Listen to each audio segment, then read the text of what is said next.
वाचवा, देशाचं संविधान वाचवा, कारण संविधान आणि देशाची लोकशाही वाचवण्याची काळाची गरज आहे आणि ही युवा पिढीची जबाबदारी आहे.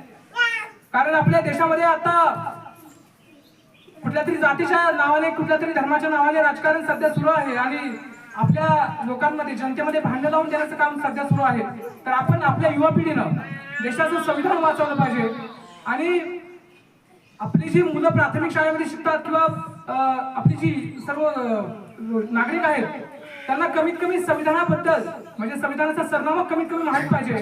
कारण जर आपल्याला आपल्या देशाची प्रगती करायची असेल, आपला देश महासत्ता बनवायचा असेल, तर आपल्याला आपल्या देशाच्या संविधानातील जी जीवनमूल्य आहेत ती आपल्याला माहित असणं गरजेचं आहे.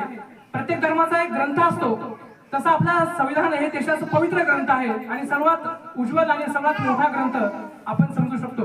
त्यामुळे देशातील प्रत्येक नागरिकाला हे संविधानाचं महत्त्व कळणं गरजेचं आहे.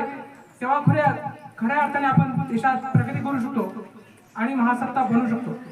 आणि देशाच्या शिक्षण व्यवस्थेमध्ये संविधानाची मूल्य ही विद्यार्थ्यांच्या मनावर रुजली पाहिजे. त्यासाठी आपण सर्वांनी प्रयत्न करूया आणि देशाचं संविधान जोपासूया अशी मी आशा व्यक्त करतो.